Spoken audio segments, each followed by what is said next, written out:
ಮಿಥುನ ರಾಶಿ. ಈ ವರ್ಷ ದ್ವಿತೀಯದ ಗುರುವು ಉತ್ತಮ ದೈವ ಬಲ ಒದಗಿಸುವನು. ಉದ್ಯೋಗ ವ್ಯವಹಾರದಲ್ಲಿ ಕೆಲವು ಅನುಕೂಲ ಉಂಟಾಗುವುದು. ಸಾರ್ವಜನಿಕ ಸೇವಾ ಕಾರ್ಯಗಳಿಗೆ ಪ್ರಶಂಸೆ ಗಳಿಸುವಿರಿ. ಮಕ್ಕಳಿಗೂ ಅನುಕೂಲ ಉಂಟಾಗುವುದು.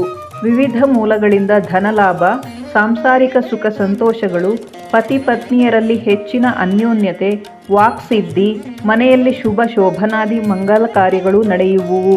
ವೃತ್ತಿ ಉದ್ಯೋಗಗಳಲ್ಲಿ ಸ್ಪರ್ಧೆ, ಬದಲಾವಣೆ, ಆರ್ಥಿಕ ಅಡಚಣೆಗಳು, ವಾಸಸ್ಥಳ ಬದಲಾವಣೆ, ಕಾರ್ಯಗಳಿಗೆ ವಿಘ್ನಗಳು, ತೊಂದರೆಗಳು ಎದುರಾಗುವುವು.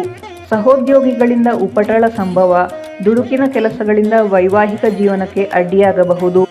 ವಿದ್ಯೆಗೆ ಸಂಬಂಧಿಸಿದ ವ್ಯವಹಾರಗಳಲ್ಲಿ ಪ್ರತಿಕೂಲ ಫಲ, ವಿಷ ಭಯ, ಅಪಘಾತ ಭಯ, ಹಿರಿಯರ ವಿಯೋಗ, ಧರ್ಮಸಮ್ಮತವಲ್ಲದ ಕೃತ್ಯಗಳಲ್ಲಿ ಆಸಕ್ತಿ ಇತ್ಯಾದಿ ಸಂಭವ.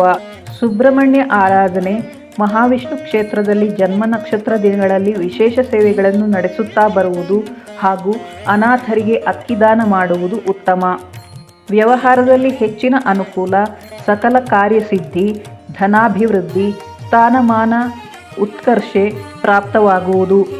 ಜೂನ್ 20ರವರೆಗೂ ಭೂ ಸಂಬಂಧವಾದ ವ್ಯವಹಾರಗಳಲ್ಲಿ ಅನುಕೂಲ, ಉತ್ತಮ ಸ್ಥಾನಮಾನಾದಿ ಪ್ರಾಪ್ತಿ, ಉತ್ಸಾಹ ಹಾಗೂ ಸಂತೋಷ ಅಧಿಕಗೊಳ್ಳುವುದು. ಮುಂದೆ ಆಗಸ್ಟ್ 18ರವರೆಗೆ ಆರೋಗ್ಯದ ಬಗ್ಗೆ ಎಚ್ಚರಿಕೆ ಅಗತ್ಯ. ಮನಸ್ಸಿಗೆ ನೆಮ್ಮದಿ ಕಡಿಮೆ, ಅಸಹನೆ ಹೆಚ್ಚುವುದು, ಕಾರ್ಯಗಳಿಗೆ ತಡೆ, ದೈಹಿಕ ಏಪದಾಪತ್ತುಗಳ ಸಂಭವ, ಹಣದ ಮುಗ್ಗಟ್ಟು ಕಾಣಬಹುದು. ಮುಂದೆ ಸೆಪ್ಟೆಂಬರ್ 27ರವರೆಗೆ ಶಾರೀರಿಕವಾಗಿ ಬಲಗೊಳ್ಳುವಿರಿ. ಗೃಹ ಸೌಕರ್ಯಗಳನ್ನು ಹೊಂದುವಿರಿ. ಆರೋಗ್ಯ ಸುಧಾರಣೆ, ಔದ್ಯೋಗಿಕ ಆರ್ಥಿಕ ಅಭಿವೃದ್ಧಿ ಇದೆ. ಸಾಂಸಾರಿಕವಾಗಿಯೂ ಉತ್ತಮ ಕೆಲಸಗಳಾಗಲಿವೆ.